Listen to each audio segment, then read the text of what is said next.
It's really nice to be back here. I mean, it was great playing here last time with Juliana. The main purpose of my visit coming back is not because I have a new record or anything yet, but I really wanted to play my own show in Stockholm so I could play as long as you guys would have me and play some more stuff and whatnot. So thanks for coming down. I said it before at the other show too. I'm really enjoying doing the solo thing because not as many people show up to solo shows and stuff when you're in a band and whatnot usually, but there's something cool about the intimacy of it and just how immediate it is. And I'm actually a big fan of seeing artists that are usually playing with bands when they strip themselves down to just them and the one instrument. Has anybody ever seen Elvis Costello play by himself solo? Because that's unbelievable. I mean, he's great with the Attractions and really good with Steve Naive, but when you see him by himself, it's amazing. Those songs don't need much to really dress him up to work. And there's some friends of mine. There's one friend of mine. He's actually, I hope you don't mind me mentioning Norwegian here tonight, okay? But there's this guy named Sondre Lerche. Do you guys know what I'm talking about? Yeah. Okay, well, he plays in Seattle quite a bit, and I saw him on his first tour opening for somebody when it was just him and his guitar. I thought it was really good. I was really charmed by him and stuff like that. And then I saw him just about 2 weeks ago before I left on this trip in Seattle, headlining the place with his band called, I think they're called The Faces Down or something like that. And it was a total rock show, and he's putting on the moves. And I saw him afterwards, and it was a good show. And he was like, "Well, what'd you think?" And I was like, "I gotta be honest with you, I really liked the show you did by yourself better, because it just seemed more intimate and more direct." And he was like, "What the fuck are you talking about?" and we got this huge thing, and I beat the shit out of Sondre Lerche. I had to beat the crap out of him. And I still have some blood under my fingernails, some Norwegian blood. But afterwards he was like, "I see you're playing." Okay. So it was all very good.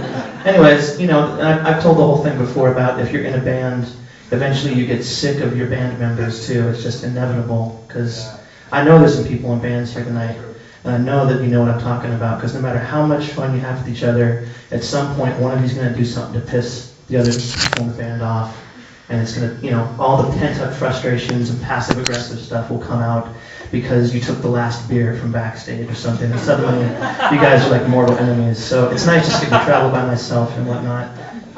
The one thing I said before too is that when I was touring in the States by myself, the problem was I had to drive everywhere by myself. I had nobody to I couldn't fuck off basically and do whatever I wanted to because I had to be responsible.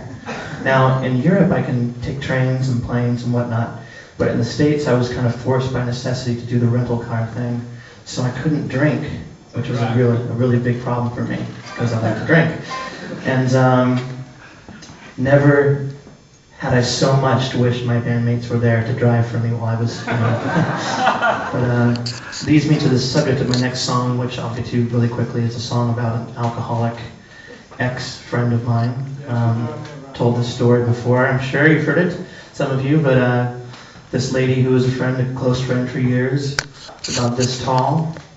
And what's the Swedish word for mammoth? Is there that big furry creature back in the... Mammoth? Okay, well she could drink enough to fucking kill one of those, basically, if they were still alive.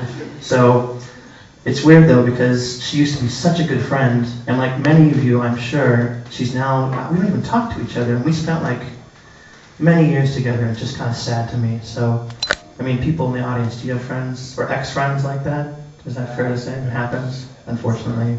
For better or for worse. It's like a marriage breaking up or something.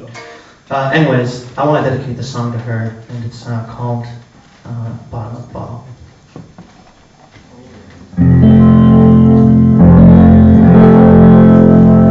Oh, and how can you kill the DI if you have it in the monitor?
how great you were, and we can't believe that you can't be sure. Now you swim in the deepest blue, but we're not ones to drown into. Please come back for another look. You're a pretty one. Please come back for another look. So you drink it all for the two of us. 'Cause we gotta know if the bottom of your bottle's really there.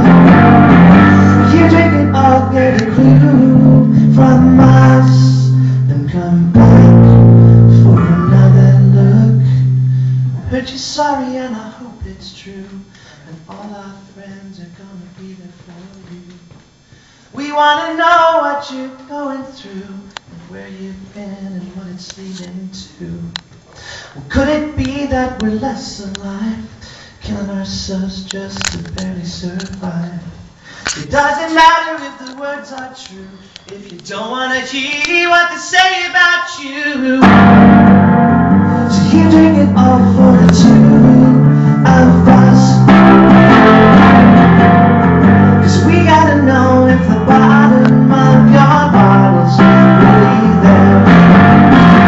You drink it all, get a clue from us. Come back for another look. You're a pretty one. Please come back for another look. You're a pretty one.